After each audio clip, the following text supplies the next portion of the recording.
Mental illness is an extremely broad term that encompasses many conditions that affect the way people think and affect a person's day-to-day life.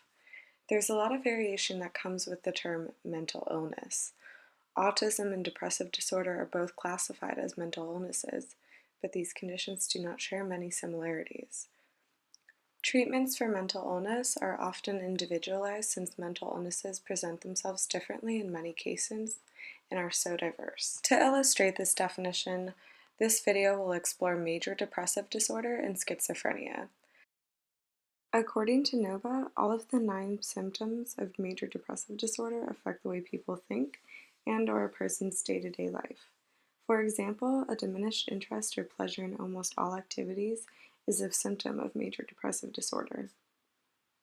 This symptom shows that major depressive disorder has affected the way a person with this symptom thinks about activities they used to enjoy and the way a person goes through their daily life.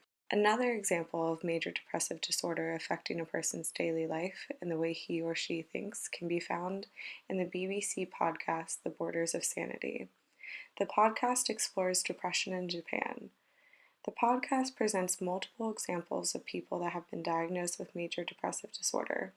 But one specific example given in the podcast is of a man who could not get out of bed for 2 years.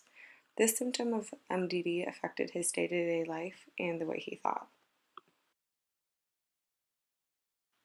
On the other hand, schizophrenia is a very different illness than depressive disorder, but also affects the way people think and their daily life. An article from NOVA titled Schizophrenia Spectrum Disorders describes how problems in cognitive function are also a critical aspect of schizophrenia in particular.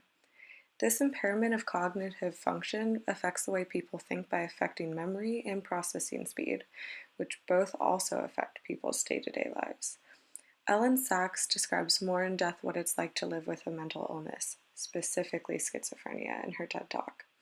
She describes how her psychotic episodes sometimes include the thought that she's killed hundreds of thousands of people with her thoughts.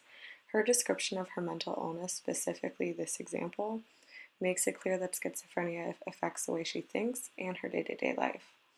Although the term mental illness is extremely broad, all mental illnesses affect the way people think and their daily lives, as the examples provided in this video demonstrate.